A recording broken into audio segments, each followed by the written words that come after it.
What is up, everyone? It's Quinn here, and in today's video I'm going to be going through some sell high players heading into week 3 of the fantasy football season.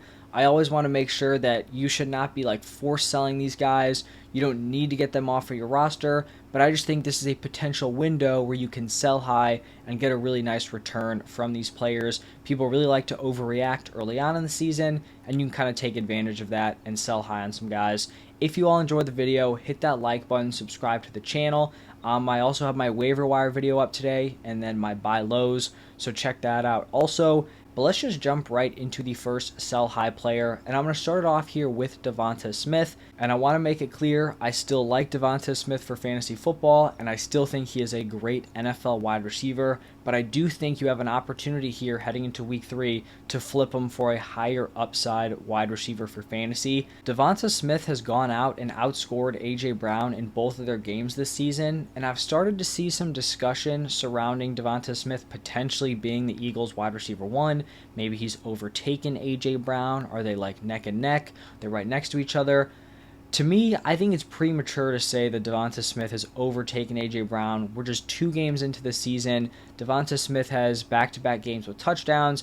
A.J. Brown hasn't gotten into the end zone yet. So I think it's way too early to say that DeVonta Smith is overtaking A.J. Brown to be the wide receiver 1.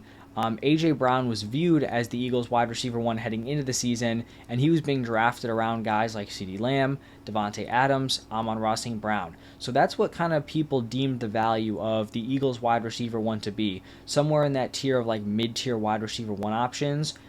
I think if you can get someone to buy into the DeVonta Smith hype, that he is going to be the Eagles wide receiver 1, I would start off by sending straight up offers for those guys. CeeDee Lamb, Devontae Adams, Amon-Ra St. Brown. Not saying anyone's going to take it, but I think you just want to, feel around, send out those offers.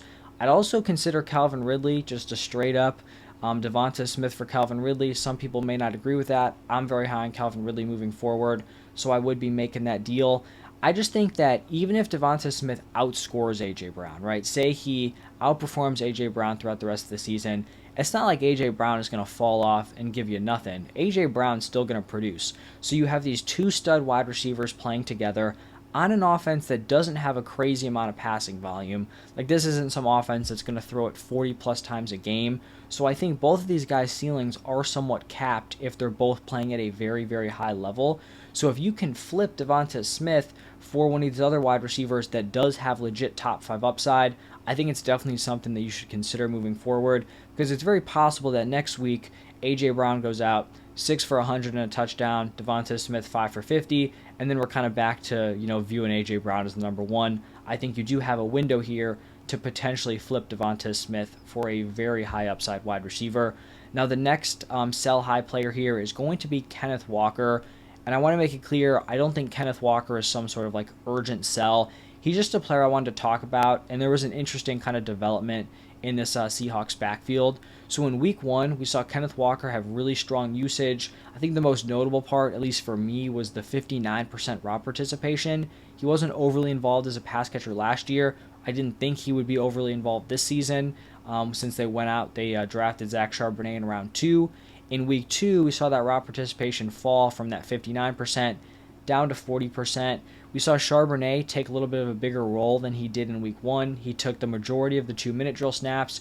He also took 2 of the goal line snaps. So I still think heading into week 3, Kenneth Walker definitely has very strong control over this backfield. He is still clearly the running back 1, but I do think this is a spot where we need to continue to monitor Charbonnet's usage, because I don't think Charbonnet is going to come in and one week he's just going to be the locked-in starter.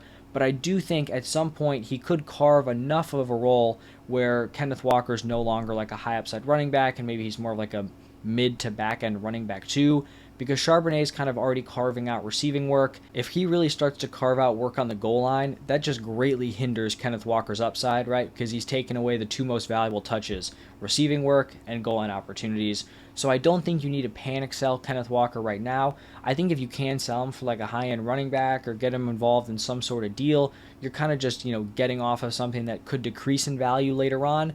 But I also just kind of wanted to point out that we should continue to monitor it And, I'll kind of keep you guys updated over the next few weeks to see if Charbonnet does start to eat into that backfield. Now, another running back that I'd be looking to sell high on would be Raheem Mostert. I think just overall for fantasy, the ideal time to sell high is after a big performance on a nationally televised game.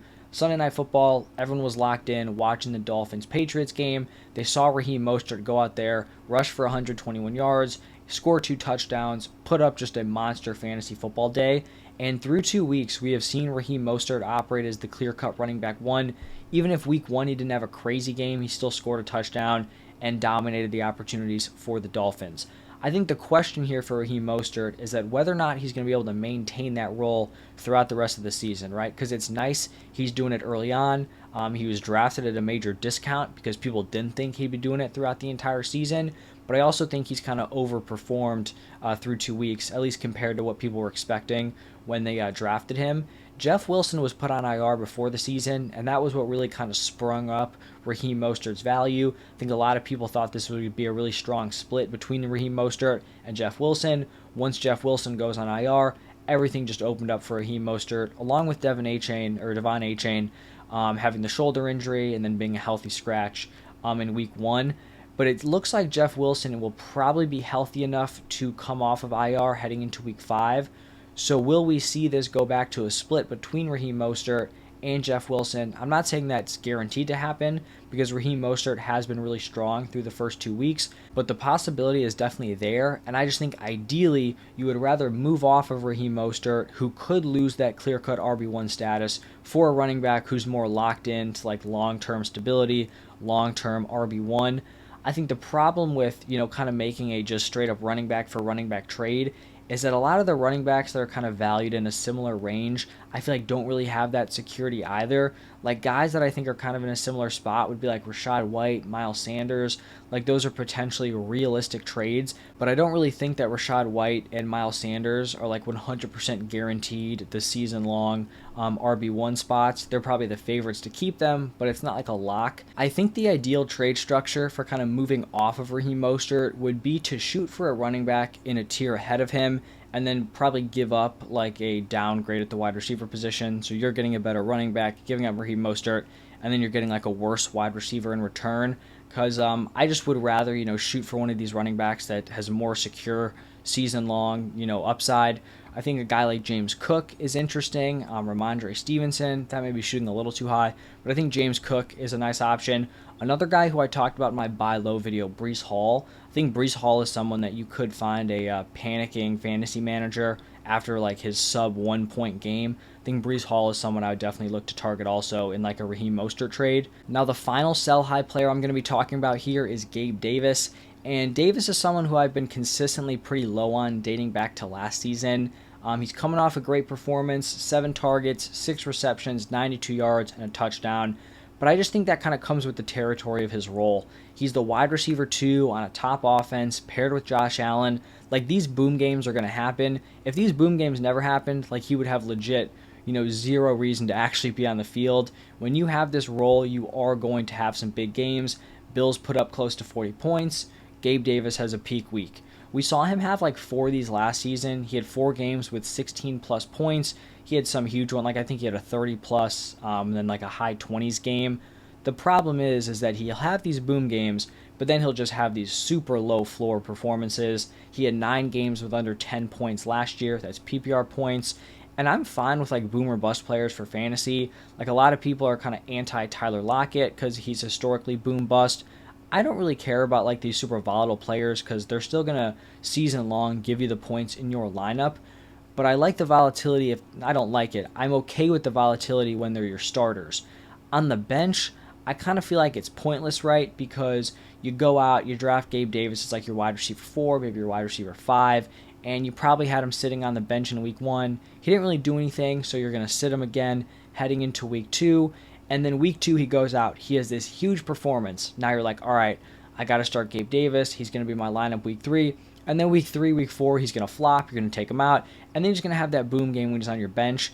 If you just can't consistently start Gabe Davis in your lineup, he's someone I'd be looking to move off of. If you are in a spot where you really like Gabe Davis, you want him to be your weekly flex, then sure, keep him. For me, I wouldn't feel comfortable with him in my flex week to week, which would mean I'd be trying to move off of him, whether it's a wide receiver upgrade or like pairing him in a deal to get an upgrade somewhere else, another wide receiver, running back, whatever it may be.